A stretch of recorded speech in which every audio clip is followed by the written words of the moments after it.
Vivemos cercados por ideias. Conceitos que moldam o que pensamos, o que sentimos, o que buscamos. São os paradigmas de nossa cultura. Somos ensinados a lutar por nossos direitos, A buscar incansavelmente a nossa felicidade a acumular nossos bens, e a conquistar a nossa fama.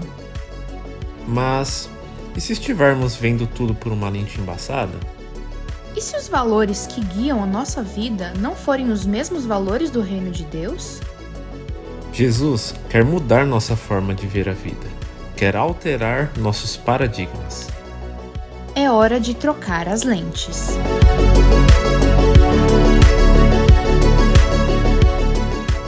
Há várias definições diferentes para essa palavra paradigma. O que ela significa?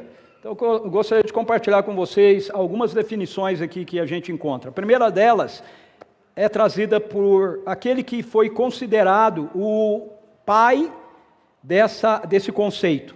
Okay? Ele foi um físico, historiador, cientista, então chamado Thomas Kuhn. Okay?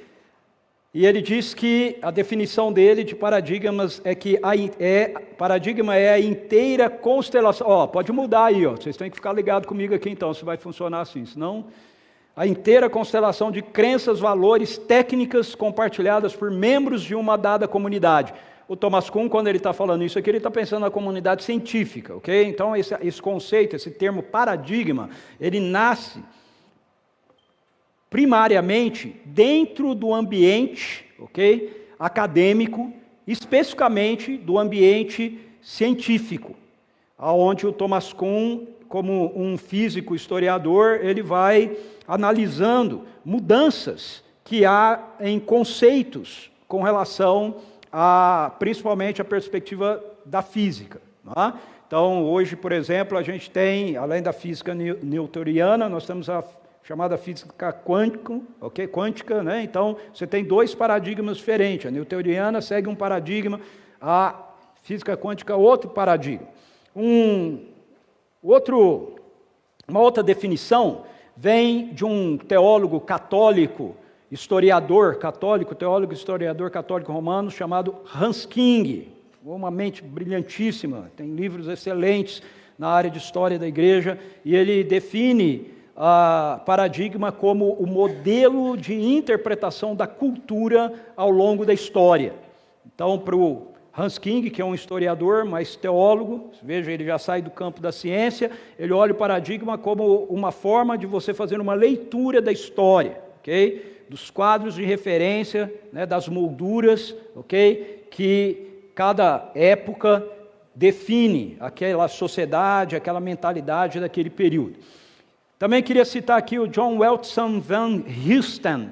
Ele foi, na verdade, já faleceu, teólogo protestante e professor de seminário de Princeton. Ele diz que ele define paradigmas como molduras de referências sociais, religiosas e culturais. E a última citação que eu queria fazer aqui é de um antropólogo cristão chamado Paul Hibbert, sistemas de crenças de uma cultura. É como ele define, então, o conceito de paradigma. Então, como é que a gente junta tudo isso? Agora vem a minha definição, né? De maneira geral, diante dessas múltiplas definições aí, nós podemos compreender, então, o conceito de paradigma como o conjunto de valores que determinam as posturas de uma referida sociedade, demarcando, então, o seu pensamento e o seu comportamento, certo? Em outras palavras, paradigma tem a ver com o jeito que as pessoas vivem dentro de um contexto histórico e social, certo? Então, aquilo que a gente vê ao nosso redor, numa perspectiva do comportamento, numa perspectiva da compreensão da vida, da leitura da vida, da maneira de se lidar, né, com a existência, isso é o que compõe a palavra paradigma. Olhando numa perspectiva das Escrituras, nós podemos fazer referência, então, a paradigmas a partir daquilo que a Bíblia chama de padrão deste mundo. Então veja como o apóstolo Paulo, inspirado pelo Espírito Santo, fala em Romanos 12:2. Não se amoldem ao padrão deste mundo. Lembra que uma das definições é molduras de referência? né? Não se amoldem ao padrão desse mundo, mas transformem-se pela renovação de sua mente, para que vocês experimentem a boa, agradável e perfeita vontade de Deus. Então, paradigma tem a ver com o pensamento da terra, tem a ver com o pensamento daquilo que está entre nós aqui, num contexto social, num contexto cultural, num contexto ético, certo? Em algum momento, em algum período determinado da história, para nós mais especificamente, o momento que a gente está vivendo. E de acordo com as Escrituras, não importa qual seja esse momento, isso é padronizado por uma mentalidade daqui, por uma mentalidade da terra. O ponto é que Jesus, através da sua vida, ele manifesta uma outra realidade. Jesus, através da sua vida, ele manifesta a realidade do que ele chama de reino de Deus. Essa realidade constitui-se, então, de paradigmas que são completamente diferentes daquilo que rege a nossa sociedade, daquilo que rege a nossa vida, a nossa cultura, aquilo que nos cerca. Esse é o sentido do que Jesus diz que nós devemos fazer diante da mensagem do Evangelho do Reino. Diante da mensagem do Evangelho do Reino, Jesus diz em Marcos capítulo 1, versículos 14 e 15, que nós precisamos responder a ela com arrependimento e fé. O texto diz assim: depois que João foi preso, Jesus foi para a Galileia, proclamando o Evangelho de Deus, e ele dizia: o tempo está chegado, o tempo é chegado, o reino de Deus está próximo, arrependam-se e creiam no Evangelho.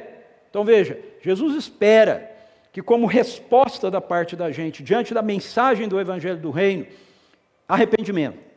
Arrependimento é uma palavra que dentro da nossa cultura, dentro do nosso paradigma cultural, está associado a um sentimento que nós temos de remorso, porque nós chegamos à conclusão que nós fizemos algo errado. Mas para Jesus, nas Escrituras, arrependimento não passa apenas por isso, passa por isso, mas vai além disso. Okay? Arrependimento tem a ver com uma mudança de padrão de pensamento. Nós podemos até estar pensando um monte de coisas boas, mas se essas coisas boas elas estão desalinhadas daquilo que Deus entende por ser realidade, daquilo que Ele criou para nós vivermos, então nós precisamos de arrependimento. Se nós temos um conceito sobre algo que está desalinhado daquilo que Deus revela para a gente nas Escrituras, nós precisamos de arrependimento e precisamos de fé, porque arrependimento eu mudo a maneira que eu penso sobre esse assunto. Por exemplo, eu mudo a maneira que eu penso sobre o casamento, alinho isso com aquilo que Deus diz a respeito do casamento, e eu preciso ter fé para crer que aquilo que Deus está dizendo funciona melhor do que aquilo que eu estou acreditando ou que eu estou acostumado a viver dentro do contexto dos paradigmas da minha cultura. Pode passar aí, um dos paradigmas da nossa atualidade é o que diz que nós temos e devemos exigir os nossos direitos. Esse paradigma ele é construído a partir da nossa cultura do cliente, certo? Onde nós entendemos que nas nossas relações comerciais nós temos que ter garantido o nosso direito de compra, nosso direito de aquisição do produto. Nós estamos pagando por um serviço que nós iremos receber e nós temos o direito de receber esse serviço. Isso não está errado, ok? Isso não está errado, é uma realidade, só que ela está dentro desse âmbito das nossas relações comerciais. Eu compro uma Bíblia e aí ela vem com defeito. É meu direito fazer contato com a livraria e dizer: escuta, eu comprei a Bíblia e veio faltando uma página, uma página veio em branco. Eles vão: a gente vai trocar para o senhor, o produto. O senhor quer que troque o produto? O senhor quer que o reembolse o dinheiro? Ok? Então, é meu direito como cliente. O problema é que esse paradigma, ele não fica restrito aí. Dentro da nossa cultura, esse paradigma, ele avança das relações comerciais para as relações sociais. E até mesmo para a maneira que nós entendemos muitas vezes a nossa relação com Deus. aqui é que entra o problema com o paradigma dos meus direitos. É que se ele fosse restrito à perspectiva das nossas negociações, ok. Como diz o ditado, né? O que é combinado não é caro, é o preço. O problema é que a gente não fica com ele aí. A gente leva para as nossas demais relações sociais, onde a gente então começa a ter a expectativa de que as pessoas, elas ajam para conosco da maneira que nós entendemos que elas deveriam agir. E como eu disse, muitas vezes a gente leva isso até mesmo para Deus. Puxa, eu estou indo, eu vou na igreja, eu leio a Bíblia, eu adoro, eu contribuo, oferto, né, eu faço um monte de coisa, e tem essa situação aqui na minha vida que não muda, Deus não vai mudar. Né? Eu faço tudo isso e fiquei doente, eu faço tudo isso e meu filho se distanciou, está nas drogas, ou sei lá, N situações. Não é? E aí, Deus, eu tenho meus direitos, eu estou aqui servindo o senhor tem que fazer alguma coisa por mim. Né? Essa análise equivocada da música, né? Achar que Deus é obrigado, né, a abrir o mar, ao invés de entender que Ele faz isso por causa da bondade, por causa do amor, por causa da misericórdia dEle. Então nós achamos que nós temos de ter os nossos direitos atendidos e que nós não devemos levar desaforo para casa. Esse é o paradigma dos meus direitos dentro da nossa sociedade.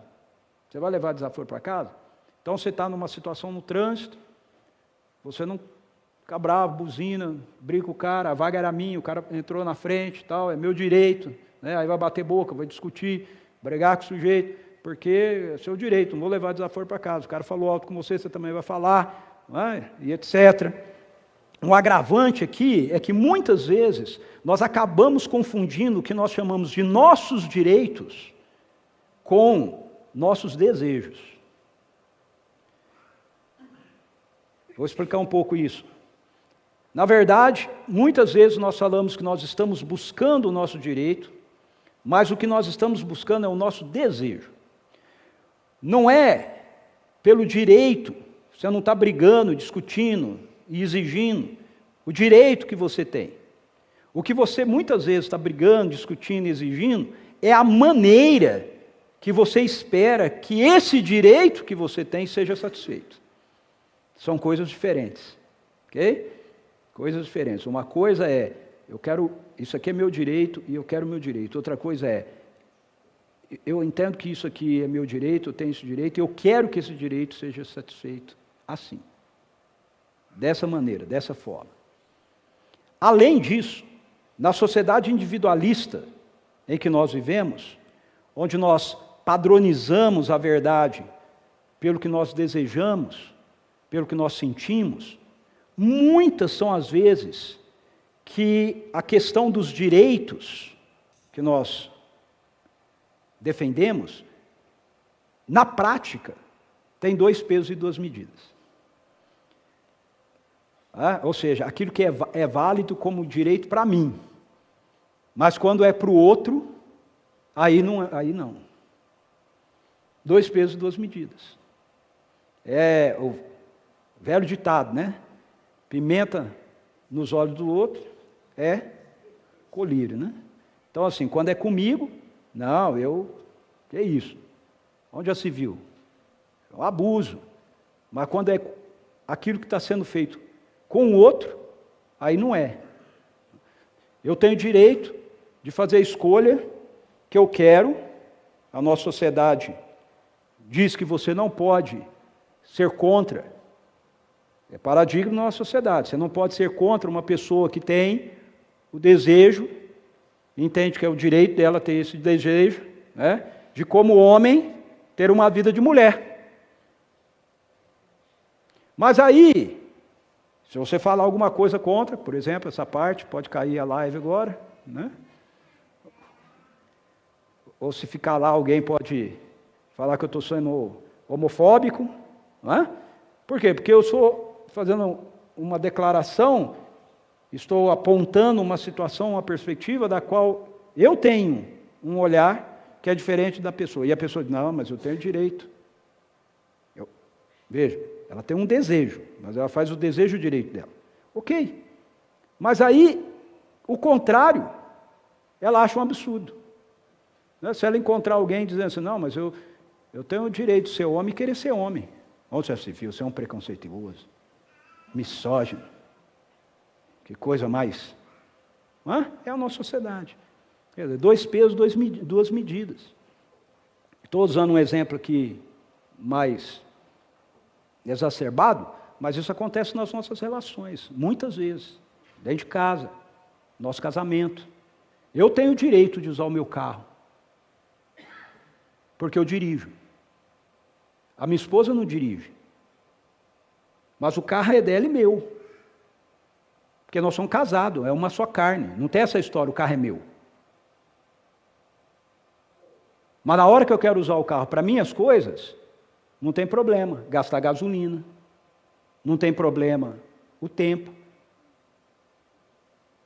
Mas aí a minha esposa fala assim, pô, eu preciso ir ali, você me leva? Não, não posso, vai gastar gasolina. Percebe? 2 pesos, 2 medidas. Que direito é esse? Direito de quem? É seu desejo. Então esse é o contexto, essa é a realidade da nossa sociedade. Dentro desse paradigma aí, famoso, né? Dos meus direitos.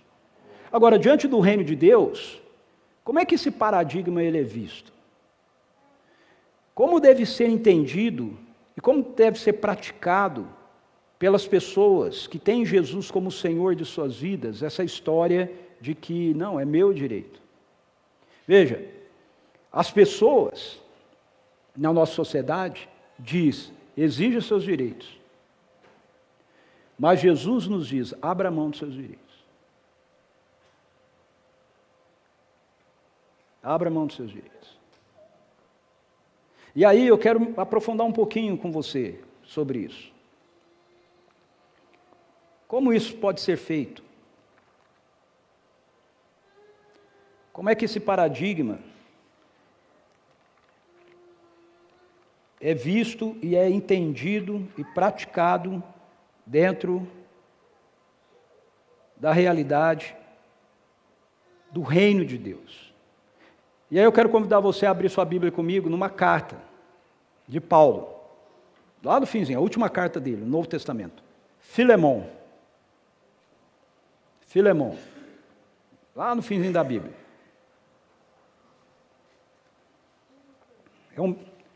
É uma das cartas do apóstolo Paulo, eu brinco, é um bilhete, né? Porque é uma folha só, né? Então é um bilhete dele para Filemão. Quando você vai abrindo a Bíblia aí, eu vou te explicando, entendendo o contexto aqui, dessa carta.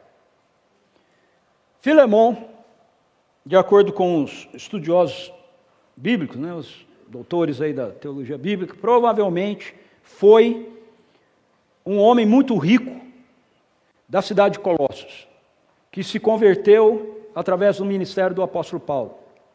E esse homem, porque fazia parte da cultura da época, okay, ele tinha muitos escravos. Naquela época não tinha esse negócio de empregado contratado, você tinha os escravos. Então ele tinha muitos escravos. Um desses escravos chamava-se Onésimo. E Onésimo, por não sabemos qual o motivo, porque as escrituras não são claras com relação a isso, em algum momento ele foge da casa de Filemão e parece que, além de fugir, ele rouba o seu senhor para poder viajar para Roma. Então você tem aqui na carta essas duas personagens principais, tem outros, mas essas duas, Filemão e Onésimo. Filemão, esse senhor rico, e Onésimo, um escravo fugitivo que pertencia a ele. O que acontece é que, quando Onésimo chega em Roma, essas coisas de Deus, né? De alguma maneira ele se encontra com o apóstolo Paulo. Talvez ele tenha sido preso também, não sei, a carta não deixa claro. Mas ele se encontra com o apóstolo Paulo, e esse encontro com o apóstolo Paulo é um encontro com Jesus. E ele se converte, entrega a vida dele ao Evangelho. ele é reconciliado então com Deus. E aí o que o apóstolo Paulo faz? Uma vez que você é reconciliado com Deus, agora você precisa viver o ministério da reconciliação. Você precisa voltar para o seu senhor, Filemon, e se reconciliar com ele. O problema é que na cultura grego-romana, o senhor do escravo, ele tinha direito de fazer o que ele quisesse com o escravo, se o escravo fugisse. Desde bater nele, prendê-lo, até matá-lo. Porque ele era pertencente ao seu dono, era propriedade, ok? Do patrono, né? Do patros. O Filemão era um patros, ok? Então, o Onésimo vai voltar, mas e aí? Como o Filemão vai fazer? Então o apóstolo Paulo escreve essa carta aqui para Filemão, mandando o Onésimo de volta para buscar reconciliação com Filemão, estimulando Filemão a reconciliação com Onésimo. Então aqui nós temos uma questão de direito. Ou seja, Filemão, ele tinha o direito de fazer o que ele quisesse com Onésimo, porque Onésimo era escravo dele. Ele fugiu, roubou o patrão, né, levou dinheiro, se converteu, e agora Paulo está dizendo, você tem que voltar. Você não pode ficar aqui comigo. A gente sabe o que aconteceu. Isso aí tem que ser consertado. Né? Isso é um ponto importante a gente entender. Nossa conversão não faz com que a gente não tenha que assumir as responsabilidades dos nossos erros. Ok? Então tem gente hoje que fala, o sujeito era um bandido, matava gente e tudo mais, mas se converteu, merece ir para a cadeia? Merece. Ele tem que acertar essa situação dele. Okay? Se ele se converteu de verdade, ele vai dizer, não, eu quero resolver isso aí. Eu tenho uma pendência com a lei e eu quero resolver isso. Eu não vou fugir. Não vou usar isso como uma desculpa, para fingir que não aconteceu. Não, eu vou lá. E através do meu bom comportamento, né, e etc., as coisas podem mudar, mas eu tenho que encarar essa situação aqui. Então o Onésimo tinha que voltar e tinha que encarar a situação com Filemão. Agora, Paulo esperava que Filemão tivesse uma postura com Onésimo que fosse, embora seja o seu direito grego-romano, okay, como senhor de Onésimo, fazer com ele o que você quiser, eu espero que você use o direito do reino, que é abrir mão do seu direito. Okay? Abrir mão daquilo que a sociedade diz que você tem direito de fazer com Onésimo e agir com ele de uma maneira diferente. Então, essa pequena parte da palavra de Deus nos ensina o porquê o paradigma do reino de Deus quanto aos nossos direitos deve ser o de abrir mão dos nossos direitos, no lugar de exigi-los, como a nossa sociedade ensina. A sociedade lá, grego-romana da época de Filemão, ensinava, e a nossa sociedade também ensina. Então eu quero mostrar 3 motivos para você a partir da carta. O primeiro deles é por causa do bem que nós compartilhamos em Cristo. Versos 4 a 7. Vamos ler, segue a leitura aí comigo. Sempre dou graças ao meu Deus, lembrando-me de vocês nas minhas orações, porque ouço falar da sua fé no Senhor Jesus e do seu amor por todos os santos. Oro para que a comunhão que procede da sua fé seja eficaz no pleno conhecimento de todo o bem que compartilhamos em Cristo. Preste atenção nisso. De todo o bem que compartilhamos em Cristo. O seu amor me tem dado grande alegria e consolação, porque você, irmão, tem reanimado o coração dos santos. Então, é uma carta, Paulo usa o mesmo padrão que ele usa para as cartas que ele escreve para as igrejas, ok? Mas é uma carta direcionada a uma pessoa. Então aqui, Paulo está fazendo a saudação e a oração, ok?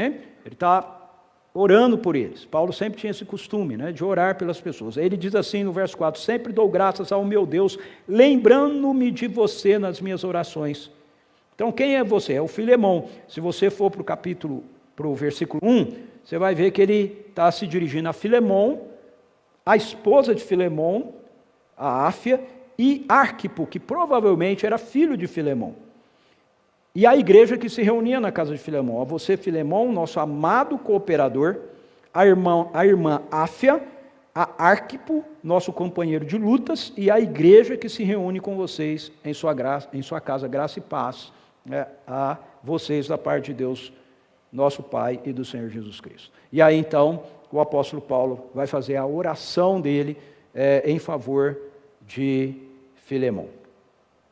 E nesse trecho, nos versículos 4 a 7, a gente vai encontrar essa expressão que Paulo usa, falando de que oro para que a comunhão que procede da sua fé seja eficaz no pleno conhecimento de todo o bem que compartilhamos em Cristo. A vida que nós recebemos mediante a fé no Evangelho é a vida de Jesus compartilhada conosco, através da presença do Espírito Santo. Então, quando Paulo fala aqui a respeito do compartilhar, do conhecimento de todo o bem que compartilhamos, ele está falando a respeito da vida de Jesus que nos foi dada. Veja, ele está usando o plural. É importante a gente entender o que Paulo está fazendo no contexto de toda a carta, ok? Filemão foi alcançado pela graça. Paulo é alcançado pela graça. E ele quer que Filemão entenda que Onésimo foi alcançado pela graça. Porque Onésimo se converteu. Então, quando ele está enviando Onésimo, e essa oração que ele faz, na oração ele está lembrando Filemão de que agora todos nós estamos compartilhando da mesma vida. Antes você compartilhava dessa vida, eu compartilhava dessa vida, Onésimo não compartilhava dessa vida quando ele estava aí com você, mas ele saiu, fugiu, se encontrou com Jesus aqui, comigo, na cadeia, e agora ele compartilha do mesmo bem, da mesma vida. Por isso, nós temos condições de fazer aquilo que Jesus faz. Nós só podemos dar o que temos. E nós só temos aquilo que nós recebemos. Por isso o apóstolo Paulo fala sobre compartilharmos o conhecimento de todo o bem que compartilhamos em Cristo. Nós recebemos algo da vida de Jesus em nós. E por isso nós podemos dar daquilo que é da vida de Jesus que está em nós. O fato é que uma pessoa que não tem um relacionamento efetivo, um relacionamento genuíno com Jesus Cristo, não carrega vida em si. Carrega morte. Carrega morte. Nós só podemos dar aquilo que temos. E nós só temos vida quando a vida de Jesus é partilhada conosco. Sabe por que nós exigimos os nossos direitos dentro do conceito da nossa sociedade? Nós exigimos os nossos direitos porque nós não temos nada para dar. Nós não temos nada para dar. Então nós queremos receber. Eu só posso dar aquilo que é meu e aquilo que eu recebi. Então, se eu não tenho a vida de Jesus compartilhada comigo, dada para mim, sua graça, sua paz, saudação que ele faz anteriormente, graça e paz a vocês, da parte de Deus. Eu não tenho condições de abrir mão dos meus direitos. Percebe? Porque eles são meus. Agora, se eu recebi do compartilhar da vida de Jesus, então eu tenho condições de abrir mão dos meus direitos. Sabe por quê? Porque Jesus abriu mão dos direitos dele. Ele fez isso. Ele fez isso por você, ele fez isso por mim. Isso é algo que nós precisamos carregar conosco para as múltiplas dimensões da nossa vida, dos nossos relacionamentos. Quantos casamentos passam por crise? Quantos casamentos, muitos deles, infelizmente, acabam por essa postura, incluindo, infelizmente, no meio até mesmo cristão, ultimamente.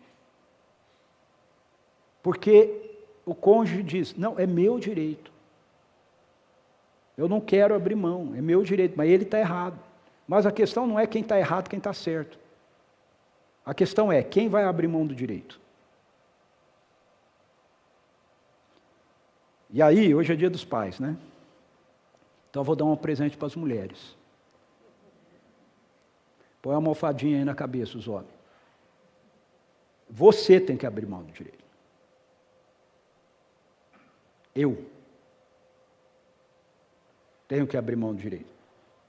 Numa situação conjugal entre marido e mulher, no contexto cristão, quem abre mão do direito, primeiro, é o marido. Por quê? Porque marido deve amar a esposa como Cristo amou a igreja. Quem que abriu mão? Foi Jesus ou foi a igreja? Foi Jesus. A esposa, ela responde. Aí você vai fazendo isso, e você vai deixar a sua esposa mal acostumada, né? A Suzy é muito mal acostumada.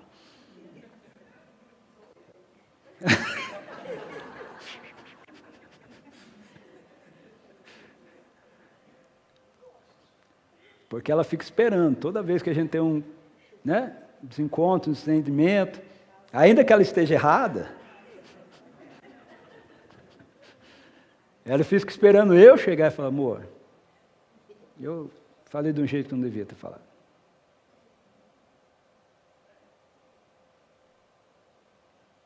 Me perdoa.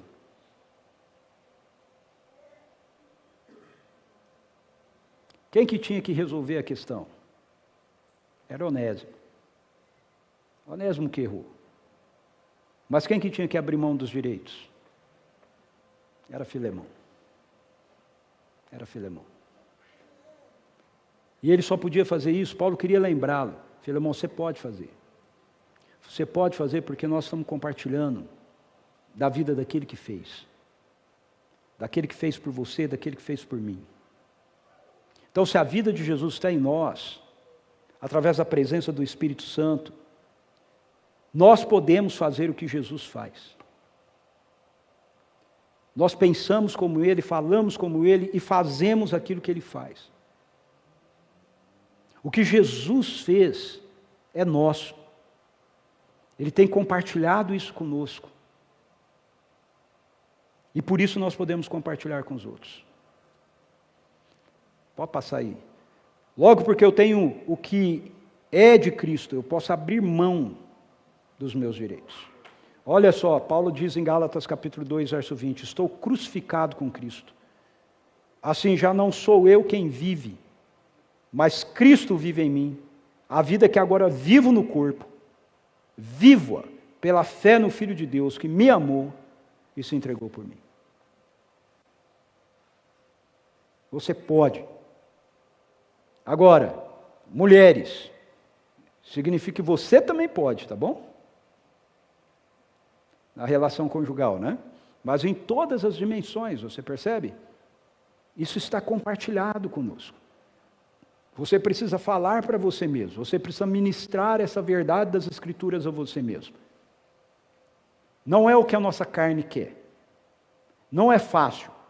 Não é simples, ok? Não confunda você pode com ser algo fácil. Porque se você espera ser fácil, você não vai fazer. Você tem que entender que você pode fazer. Por mais difícil que seja. Você pode abrir mão do seu direito. Você tomou aquela buzinada no trânsito. Você pode abrir mão do seu direito de devolver a buzinada. Não precisa devolver. Você chegou no shopping, tinha aquela vaga, você estava na frente, o outro entrou na contramão e pegou a vaga na sua frente.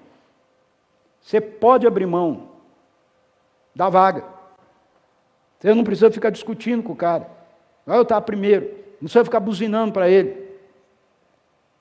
Você pode abrir mão.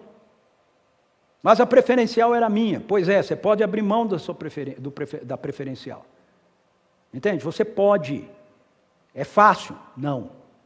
Mas você pode. Você tem poder. A vida de Jesus está em você e você pode fazer isso. Segundo, a gente pode viver nessa dimensão de abrir mão dos nossos direitos por causa da lei do amor que rege a nossa vida. Versos 8 a 16. Paulo fala assim: por isso mesmo, tenho em Cristo plena liberdade para ordenar que você cumpra o seu dever. Prefiro fazer um apelo com base no amor. Eu, Paulo, já velho. Aí eu fui pesquisar aqui, né? Fiquei meio em crise. Porque provavelmente Paulo tinha aqui em torno de uns 60 anos quando ele falou isso. Falou, não, pô, aí não, não me sinto velho. Mas eu, Paulo, já velho, e agora também prisioneiro de Cristo Jesus, suplico em favor do meu filho Onésimo, em que gerei enquanto estava preso. Então apareceu o Onésimo aqui, está vendo? Pela primeira vez. Ele está falando com Filemão, agora entrou o assunto. O assunto é o Onésimo, que gerei enquanto estava preso. Está falando da conversão de Onésimo.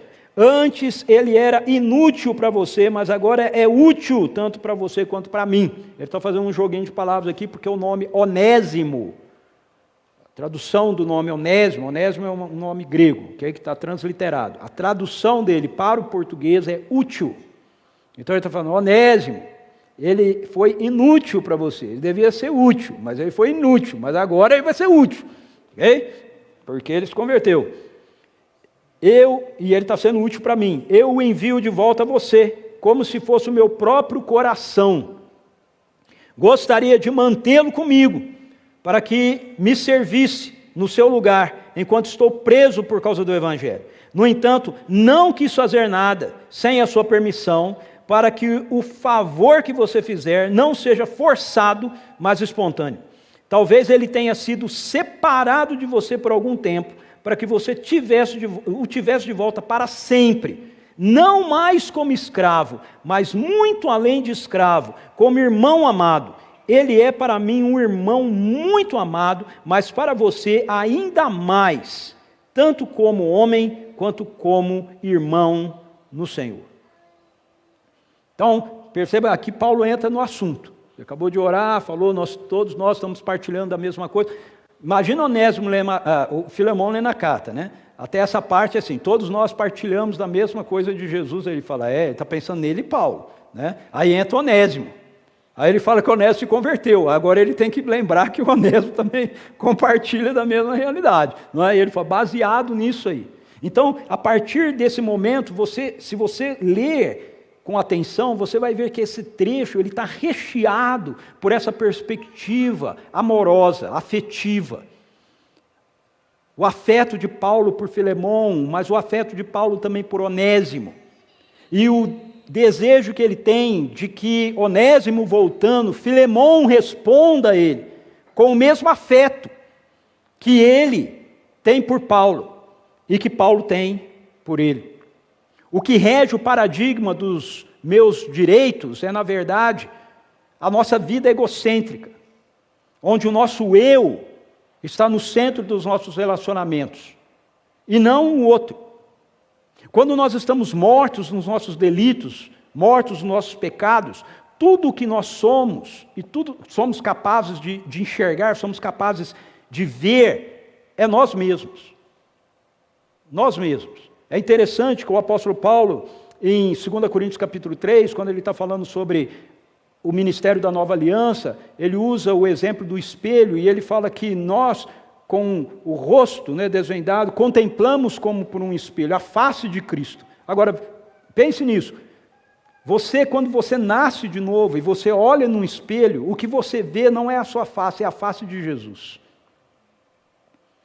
Mas antes de nós nascermos de novo, quando a gente olha no espelho, a gente só vê a nossa face.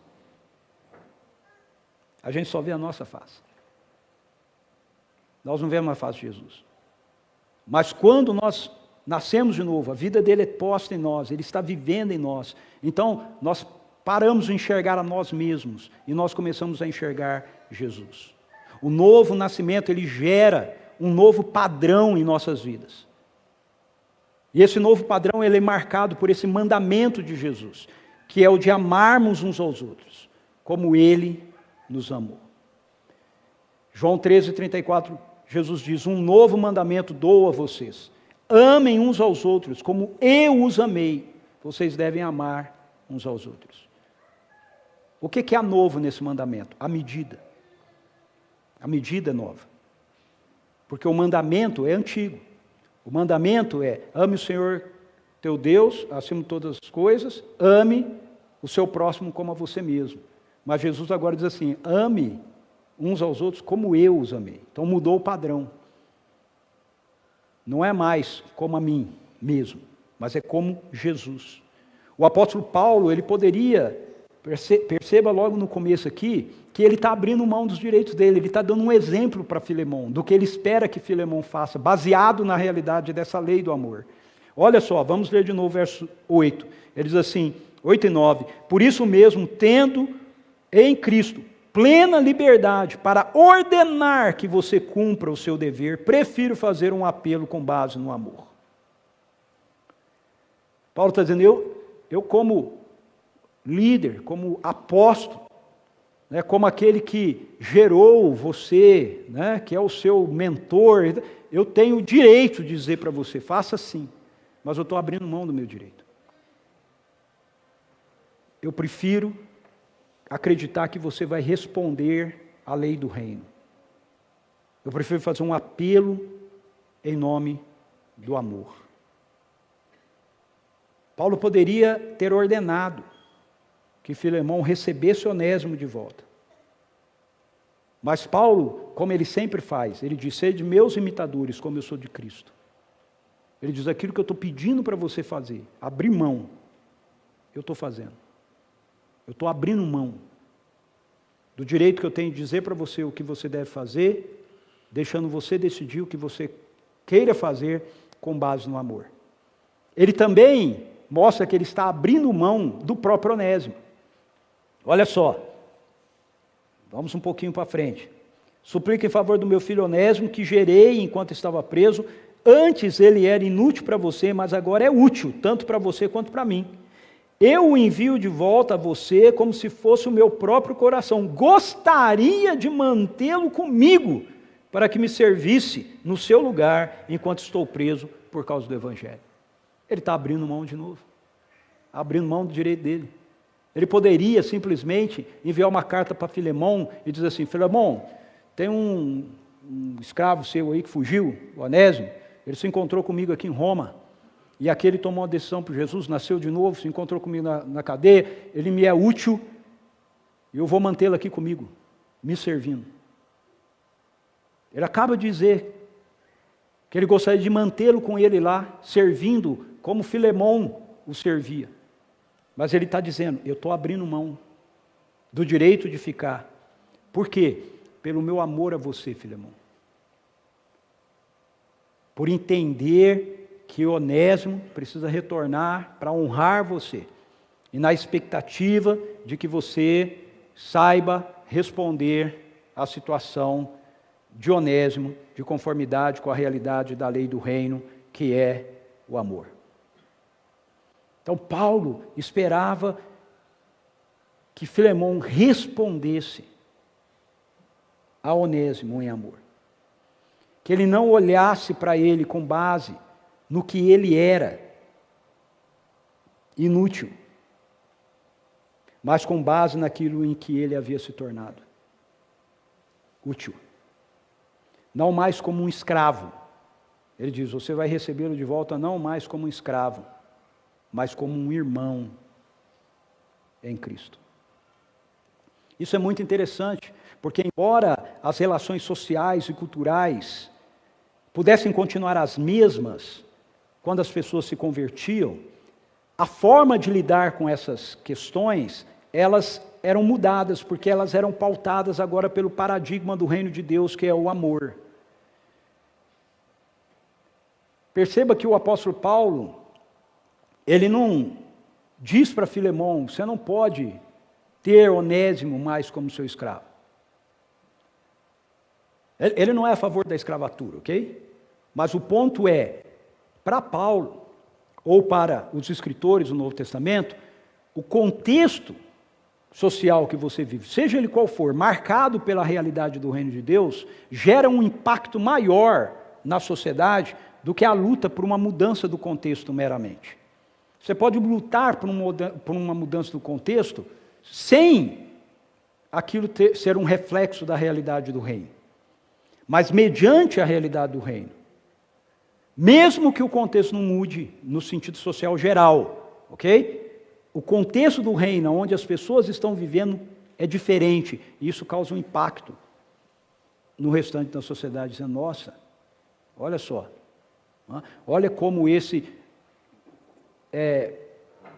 patrão, que é cristão, lida com seus empregados. Olha como esses empregados que se tornaram cristãos lidam com o seu trabalho, com o seu patrão.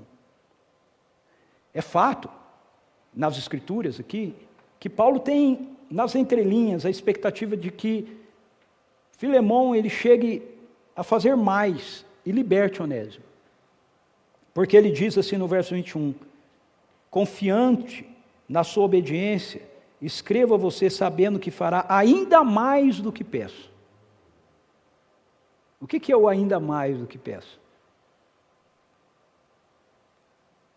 Me parece que a expectativa de Paulo no ainda mais que peço é você o liberte. Ele não escreve isso dizendo, você tem que libertá-lo, mas me parece que a expectativa de Paulo é essa, que você o liberte. Esse é o ainda mais. Por quê? Porque ele já falou que é para ele recebê-lo de volta, ele é escravo, para recebê-lo não só mais como um escravo, mas como um irmão em Cristo, né? Um homem, o homem é que é o que ele é, escravo, mas também agora como um irmão em Cristo. E eu espero que você faça ainda mais. Então perceba, o verdadeiro amor, ele nos leva a mudar a maneira que nós olhamos e que nós lidamos com as pessoas que nos fizeram mal. Onésimo fez mal. Versos 9 a 11, eu, Paulo, já velho, agora também prisioneiro em Cristo Jesus, suplico em favor do meu filho Onésimo, que gerei enquanto estava preso. Antes ele era inútil para você. Ele devia ter sido útil. O nome Onésimo é isso. Geralmente o nome do escravo era dado pelo dono. E o dono geralmente nomeava o escravo na expectativa daquilo que ele viesse a ser. Okay? Então ele esperava que aquele homem ali, que ele deu o nome de Onésimo, fosse alguém útil para ele. Mas ele foi inútil. Ele fugiu, roubou, e Paulo está mandando de volta, ele está falando, recebe ele de volta. Você tinha expectativa que ele fosse útil, ele foi inútil, mas ele está indo de volta e vai ser útil agora. Não olhe para ele naquilo que ele fez, olhe para ele naquilo que ele se tornou. Filemão devia olhar para Onésimo, não mais como escravo, ainda que socialmente ele fosse. Ele deveria olhar para Onésimo como irmão. Pode passar aí, verso 15 e 16. Talvez ele tenha sido separado de você por algum tempo, para que você o tivesse de volta para sempre, não mais como escravo, mas muito além de escravo. Veja que ele, nesse texto, nessa parte do texto, ele não está dizendo que ele não deveria ser escravo, mas ele está dizendo, não mais apenas como escravo, mas muito mais do que escravo, como irmão amado. Ele é para mim um irmão muito amado, mas para você ainda mais, tanto como um homem, quanto como irmão no Senhor. É interessante que nessa parte do texto, o apóstolo Paulo, parece que ele traz um elemento a mais, né, dentro dessa situação. Quando ele diz assim, ele foi separado de você por um breve tempo, para que você o tivesse para sempre. Isso aqui no original está na voz passiva. É a ideia como que se Deus orquestrou isso. Deus fez com que Onésimo fugisse, saísse, não que Onésimo roubasse, ok? Mas Deus, a providência de Deus estava por detrás daquilo que estava acontecendo. Como a história de José, os irmãos fizeram mal para José, mas Deus usou toda aquela circunstância para fazer algo maior. É a mesma ideia aqui. Onésimo agiu de uma maneira, mas Deus estava de olho nesse negócio aí, para ele fazer algo maior, algo melhor. A soberania de Deus estava em ação. E aí eu quero lembrar vocês, meus irmãos e irmãs, isso é um dos pontos fundamentais para a gente saber abrir mão dos nossos direitos, dentro da cultura do reino. É reconhecer a soberania de Deus sobre a nossa vida, em todas as circunstâncias. Que aquilo que aparentemente, ok, para nós, é algo ruim, que a gente deveria, não, eu vou brigar com isso, exigir meus direitos aqui. Deus pode estar usando aquilo para promover realidades do reino dele na nossa vida. Paulo vai dizer para a gente, Romanos 8, 28, isso: sabemos que todas as coisas contribuem juntamente para o bem de todos aqueles que amam a Deus, dos que foram chamados de acordo com o seu propósito. Veja, não é que todas as coisas são propósitos de Deus para a nossa vida, mas em todas as coisas Deus cumpre o propósito dele em nossas vidas. E a terceira razão, porque a gente deve abrir mão dos nossos direitos, ao invés de exigir os nossos direitos dentro da perspectiva do reino, é por causa da disposição de assumirmos o prejuízo pelo Evangelho. Versos 17 a 21. Assim, se você me considera um companheiro, receba-o como se estivesse recebendo a mim. Lá no verso 1, ele saúda o Filemon como um cooperador. E agora aqui ele está colocando, se você me considera realmente um companheiro, alguém, um cooperador, receba-o como se estivesse recebendo a mim. Se ele o prejudicou em algo, ou deve alguma coisa a você, ponha na minha conta. Eu, Paulo, escrevo de próprio punho, eu pagarei, para não dizer que você me deve a própria vida. Sim, irmão, eu gostaria de receber de você algum benefício por estarmos no Senhor. Reanime o meu coração em Cristo. Confiante da sua obediência, escrevo a você sabendo que fará ainda mais do que peço. O que Paulo está fazendo aqui tem como base aquilo que Jesus realizou por mim, por você, por nós. Filipenses capítulo 2, versículos 5 a 8, Paulo diz: tende em vós o mesmo sentimento que houve também em Cristo Jesus, que sendo igual a Deus, não achou que isso era errado, não achou que era um roubo, uma usurpação, a presença divina dele ao lado do Pai, mas ele esvaziou-se disso e se tornou um homem, um servo, e como servo ele se sacrificou a uma morte de cruz. Quando Paulo escreve isso, a gente usa esse texto para fazer teologia, para falar sobre a divindade e humanidade de Jesus, e não está errado, está tudo certo, mas quando Paulo escreveu isso, o que ele queria era algo prático. Você tenha a mesma atitude que Cristo Jesus teve. Ele abriu mão do direito dele, da glória, ele abriu mão do direito dele, de Deus. Ele se fez um ser humano, viveu entre nós. Por quê? Porque havia uma conta para ser paga. E ele veio pagar. Jesus assumiu o prejuízo do nosso pecado. Ele pagou a nossa conta. Assim, nós também devemos assumir o prejuízo do pecado dos outros contra nós. Nós também precisamos assumir o prejuízo que outros possam impor sobre os nossos direitos. Então veja, não é uma questão que não seja seu direito. Não é uma questão que não seja meu direito. É uma questão que, ainda que seja, eu faço a opção de abrir mão dele. Eu assumo o prejuízo. Para que isso possa ser feito assim, a gente precisa se lembrar a quem é que nós devemos a nossa própria vida. Paulo vira para Filemão e fala assim: se ele te roubou alguma coisa, se ele deve alguma coisa para você, eu assumo o prejuízo, eu pago a conta. Mas eu quero lembrar você que você deve a sua vida a mim. Paulo está falando a respeito da conversão dele, da vida eterna dele. O que é a sua conversão? O que é a sua vida eterna? O que é que Onésimo tirou de você se compara a sua conversão à sua vida eterna? Qual é o valor aqui? Nós devemos nos lembrar que o Evangelho nos alcançou e nos transformou, porque alguém abriu mão dos seus direitos em nosso favor. Esse alguém, primeiramente, foi Jesus. Jesus fez isso por todos nós, por toda a humanidade, por sua igreja. Mas não foi só Jesus. Jesus fez isso por Filemão. Mas para aquilo que Jesus fez por Filemão, poder chegar em Filemão, Paulo teve que abrir mão dos direitos dele, para o evangelho chegar a Filemão.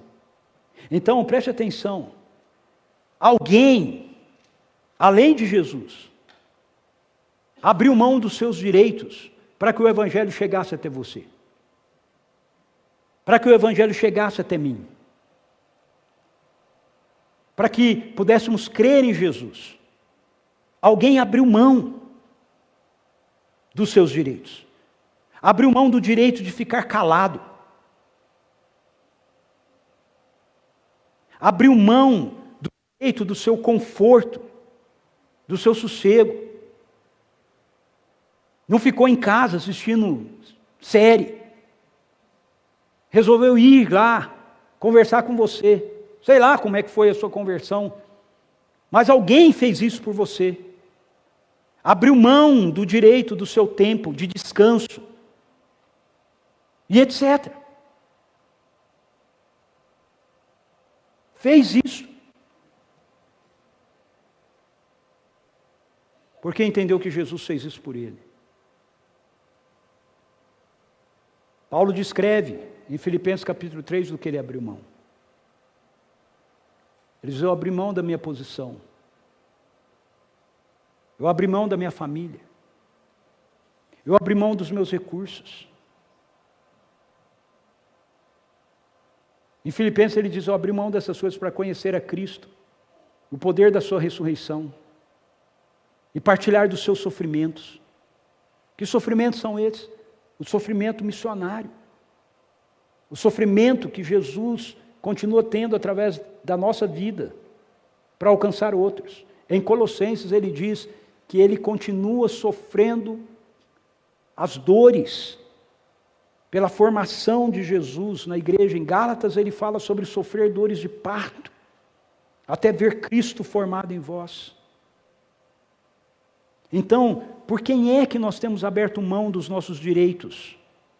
Para que nós possamos ver eles tendo a vida eterna. Por quem? Por quem que nós temos aberto mão do direito de usarmos os recursos que Deus coloca na nossa mão só conosco mesmo?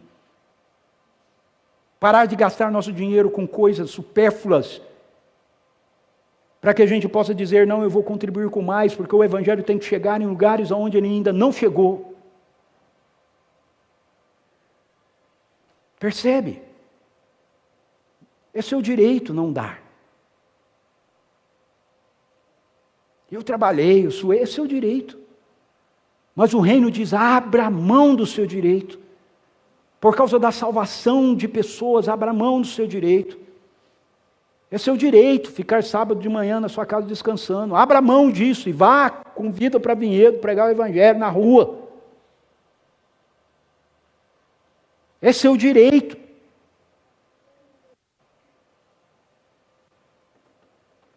Ter vergonha, achar que você não sabe falar, mas abra mão do seu direito de ter vergonha. Entende? Não é uma questão de não ser nosso direito. É uma questão que no reino de Deus nós abrimos mão dos nossos direitos. Jesus nos convoca a abrir mão dos nossos direitos pelo reino. Jesus dizia a todos: se alguém quiser vir após mim, negue a si mesmo, tome diariamente a sua cruz e siga. Você quer colocar isso de outra forma? Abra mão dos seus direitos e siga. A sociedade diz: exija seus direitos. Jesus diz: abra mão dos seus direitos. Abra mão do seu direito de não ser ofendido. Abra mão do seu direito de não ser humilhado. Abra mão do seu direito de não ser compreendido. Abra mão. Trazendo para algo mais próximo. Mas de novo, pastor, sou eu que no meu casamento... abra mão. Você, abra mão do seu direito.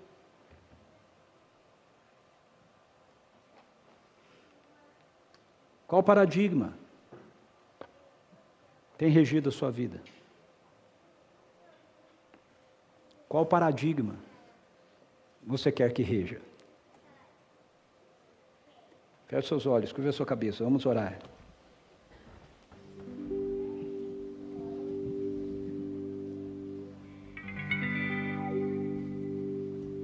Tira um momento para você falar com o Senhor agora. Se você avaliar e você identifica áreas na sua vida que você fala, puxa, aqui eu não tenho aberto mão do meu direito. Senhor, me perdoa, eu preciso de Ti, eu preciso da Sua graça aqui.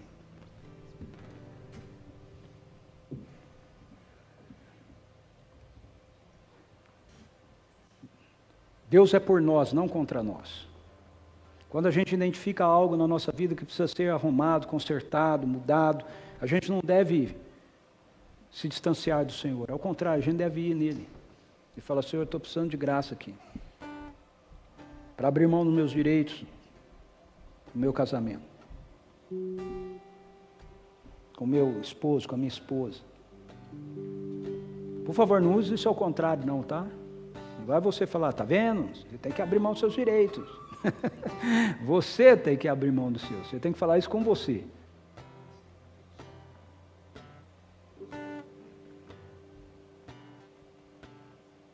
Peça graça. Espírito Santo, eu peço graça para o Senhor aqui, sobre nossas vidas, aqueles que estão em casa, sobre nós que estamos aqui. Graça do Senhor.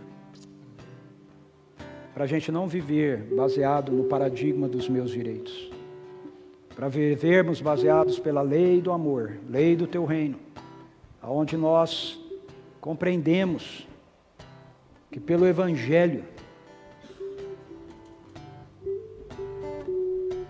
nós não só podemos, como devemos abrir mão dos nossos direitos, Senhor. Dê graça agora para cada um de nós que precisa disso aqui.